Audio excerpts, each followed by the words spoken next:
Okay, so this is the test review for the Pythagorean theorem unit. So the number one wants to know, well, basically they want us to solve it or simplify it because there's nothing there to see that it's equivalent to it. So we're just going to have to work it out. So what we're going to do is we're going to go to y equals, and we're going to put in 32 divided by x. And here we're looking for the largest perfect number that's contained in 32. So 32 divided by x. Going to the table. I know I don't want negative numbers. And right off the bat, I can see that I have 16 and 2. Is 16 a perfect number? Yes, so let's use that one. So that means the square root of 32 equals the square root of 16 times 2, right? And then when we simplify this, we take the square root of 16, which is 4, and then we leave the 2 inside. Any questions? No. Awesome. Okay. Number 2. It wants us to label the 3 parts as A, B, and C of this right triangle. So remember, we always identify C as the opposite of the right angle. So that means this one's C, and then it doesn't matter what I label A and B, as long as I have C correct. That is for real. For real, for real. Okay, number 3. It wants us to write the Pythagorean theorem formula. So that's going to be A squared plus B squared equals C squared. All right, so number 4, it says, what is the length of the missing side? So here's our triangle. This is the side that's missing. So here I'm going to identify my C as 10 because it's the opposite of the right angle.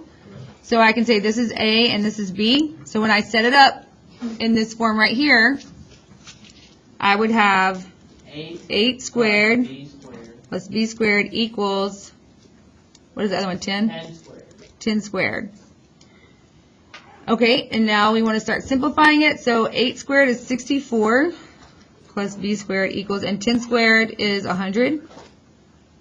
So I'm solving for B, right? So I first need to get the B squared by itself. So I'm going to subtract 64 from both sides. Aaron, are you supposed to have that out? No. Do you want me to take it away from you and give it to the office? No. Then get rid of it. All right. Okay, so this is going to zero out. So that leaves us with B squared equals 36. And now to get B by itself, all I can do is take the square root of each side. So B equals 6? So B equals 6. That's our missing side. Does it matter if it's not for A or B? It does not matter. Okay, number 5. It wants to know which of the following is the length of the hypotenuse. So the hypotenuse is what side is missing here, right? C. So this is my C. So I can say A is 2 and B is 5 square roots of 7. So again, whenever I input my values into my formula, I would have 2 squared plus 5 square roots of 2 squared equals x squared. All right, and all I need to do here is put this into the calculator. So 2 squared plus 5 square root of 2 squared. Oops. So that's 54. So that means x squared equals 54.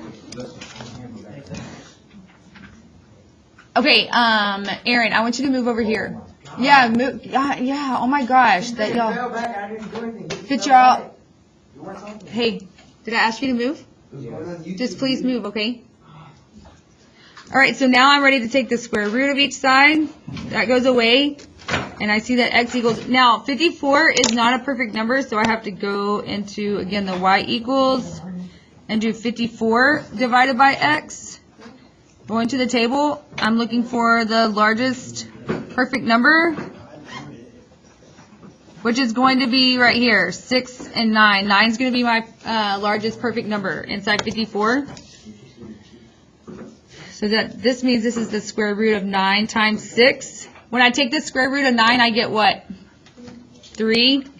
and then the square root of 6 is what's left inside, or the 6 is what's left inside of the square root. For that, does it matter what order you put it in? What, inside this little thing?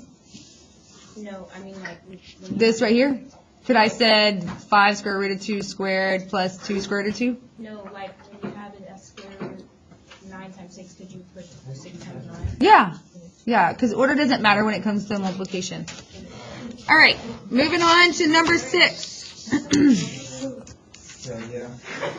Okay, it says a 20-foot ladder reaches a window that is 15 feet above the ground. How far is the bottom of the ladder from the base of the house? Okay, so we have this 20-foot ladder, right? All right, whenever I have a ladder laying against a house, is it slanted or is it like sitting straight up against the house? It's slanted. So it would be our hypotenuse is the ladder. So that would be 20 right here. And then it's saying that this ladder reaches is at a window that's 15 above the ground. So this would be how much right here? 15. And they're wanting me to find what it is from the bottom of the ladder, or the bottom of the ladder to the bottom or the base of the house. So this is my X, right? So now I can see that the 20 is what? Is my C. Okay, so then I want to set up my equation as X squared plus 15 squared equals 20 squared.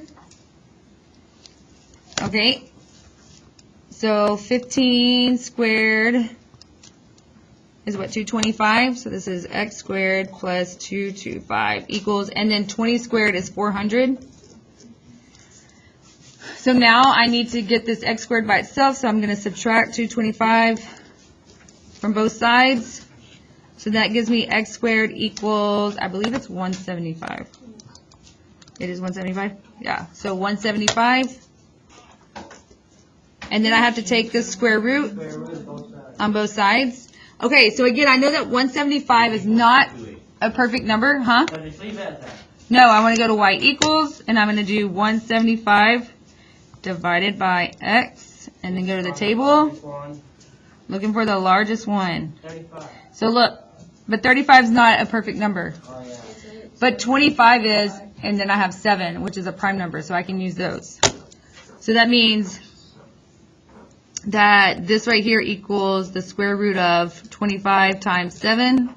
So what's the square root of 25? 5. And then we leave the 7 inside the square root, so that's our answer.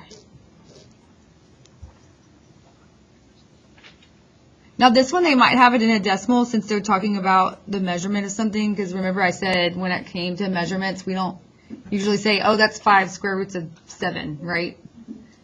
If it's a decimal, we usually just leave it in a decimal.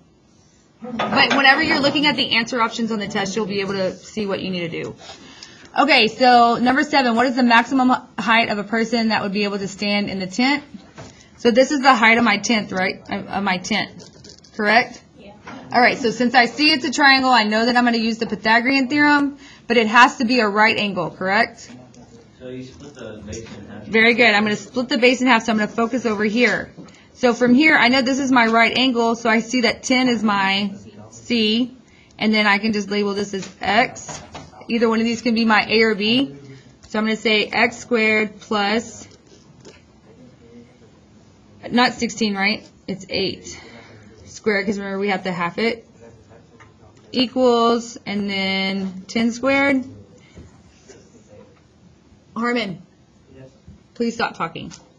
Okay, so now I have X squared plus 64 equals 100.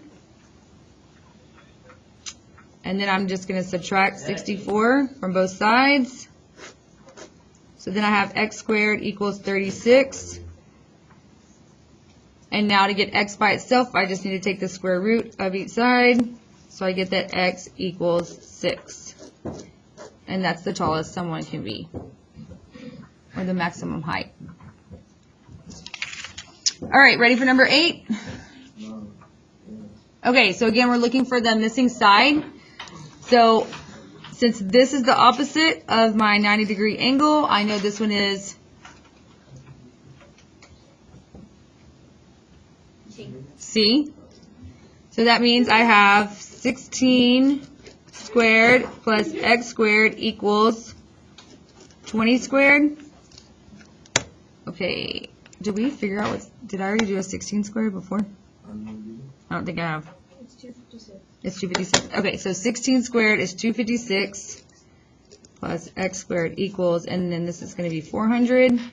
So then I need to subtract 256 from both sides. So I get x squared equals what?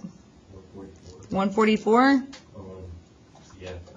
Okay, and then I just need to take the square root of each side. So that means x equals 12. And that's my missing side. All right, we're ready for number 9?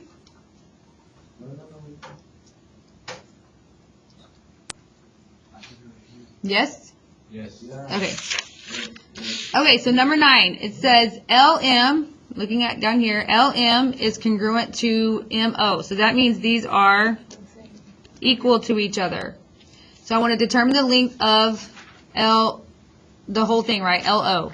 So since these are equal to each other, that means in Y1, we're going to put 3 over 2x minus 10. And then in Y2, we're going to put 1 over 4x plus 5. And what are we going to look for? Common value. Right, we're looking for the x value that has the same Y1 and Y2 value. So we'll input our equations.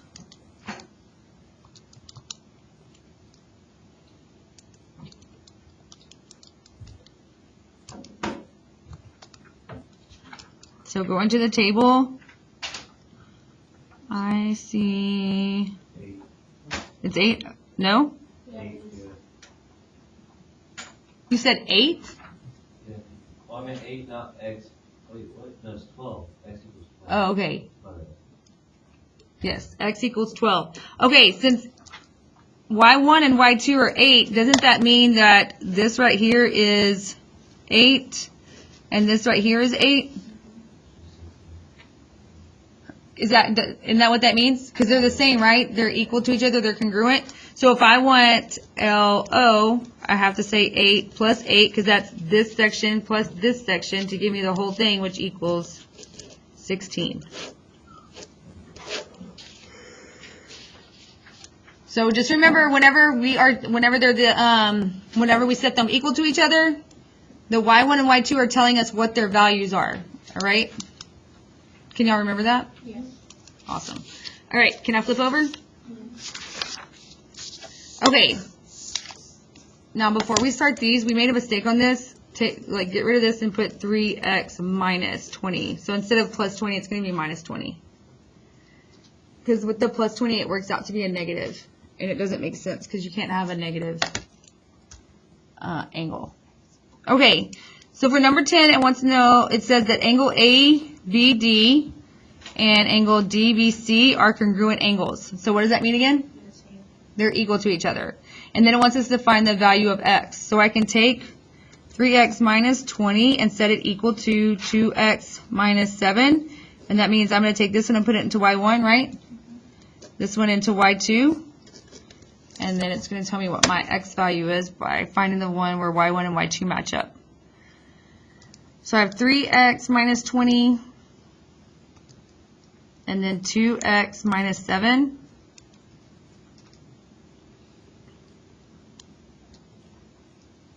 And they are at what? 13. At 13. So x equals 13.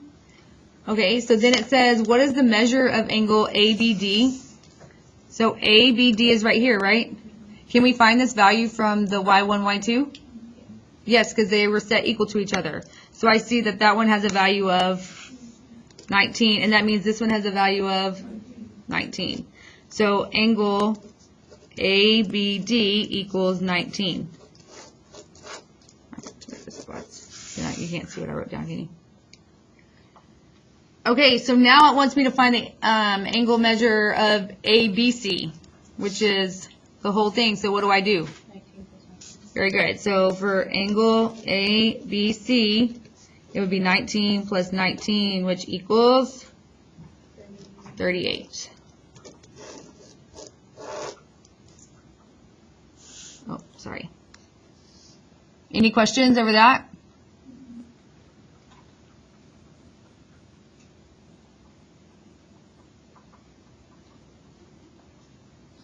Okay, can I go on to 13 through 15?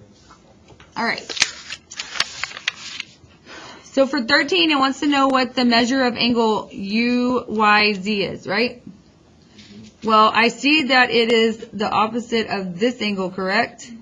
So if this one's 90 degrees, that means this one has to be 90 degrees.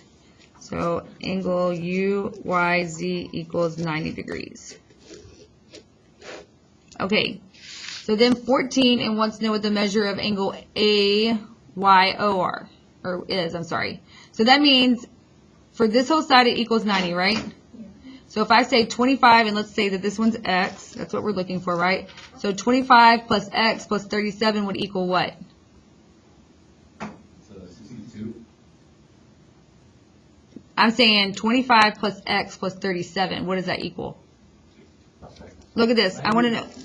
What did you say? 90. That all equals 90.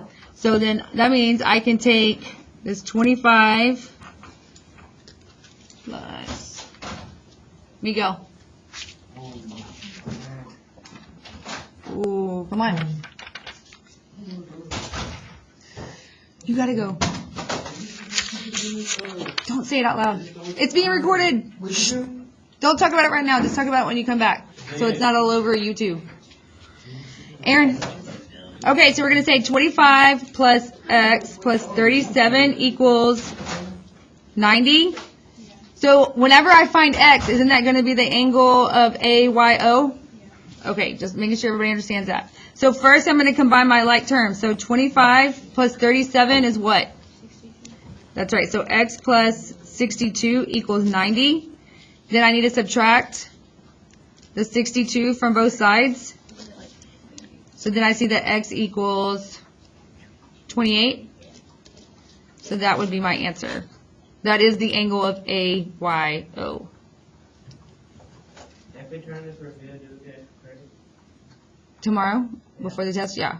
Okay, so last one for this one, it wants to know what the measure of angle XYA is. So this is XYA.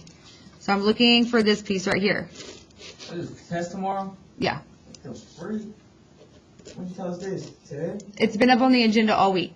And I told y'all several times last week and even the week before. And we're doing a review right now. Yeah. So angle XYA is going to equal, what is this part? What is this? Huh? So we get extra points? Yes. So you see XYU, that angle measurement is what? 90. So I'm going to say 90 plus, and then I need this UYA, which is 25. So added together, it gives me 115. So that's my answer.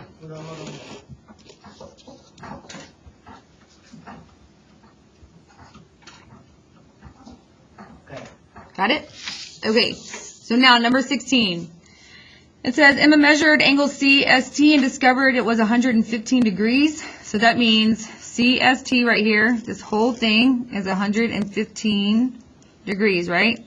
And she didn't want to just give her neighbor the answer, so she made a puzzle. She made up a puzzle. What is the value of x? So how would I go about setting this up? 4x minus 3, it all equals 115. So I'm adding the two angles together to get 115. Okay. So that means 4x minus 3 plus 2x minus 8 equals 115. So now I can see that I can take this whole side and put it into y1 and this side into y2.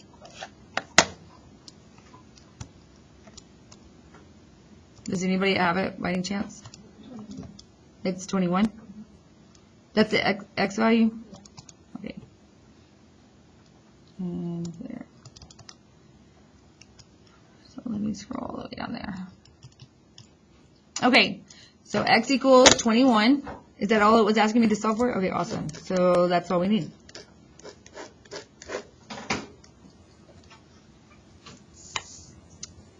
Any questions over that? No. Awesome.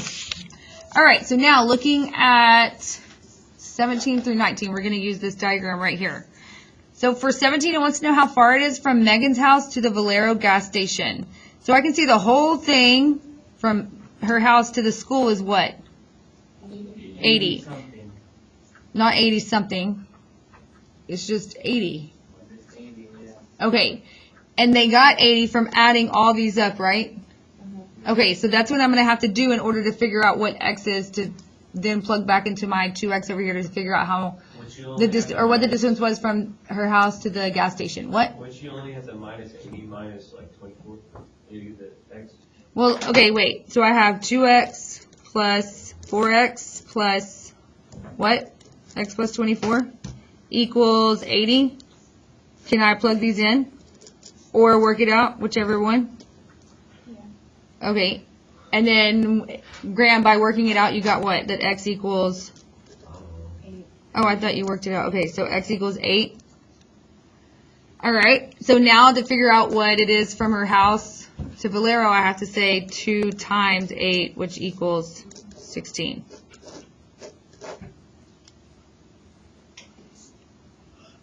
Okay, so now for number 18, it wants to know how far it is from the gas station here to her school, right? So again, we have to say 4 times 8 plus, we have to plug in the 8 again for the x, plus 24. And this equals 64.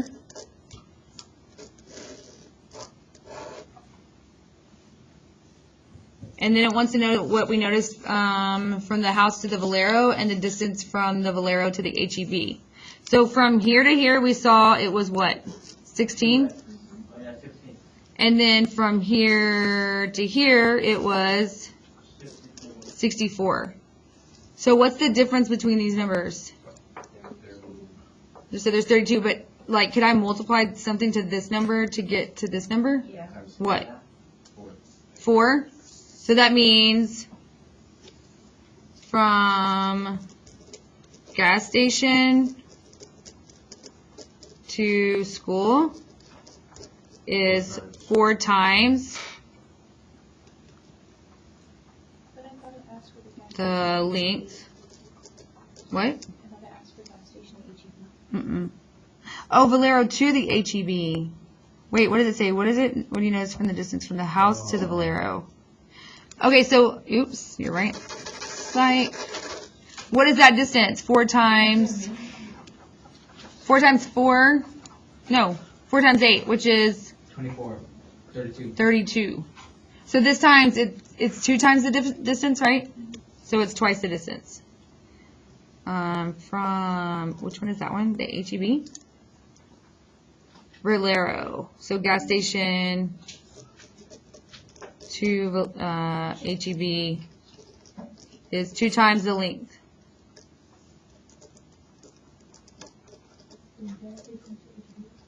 From gas station, yeah, I'm sorry. From gas station to HEB is 2 times the length from the house to the gas station. Are we done? Yes. Let's go. Who's going to make 100 on this tomorrow? Yesterday. Yeah. Protein. Can I turn it in now? Or I'll- No, I don't. I do not want you guys to turn it in because I don't want to lose it because I've been over here grading papers already. Can you ask me to pass it over again?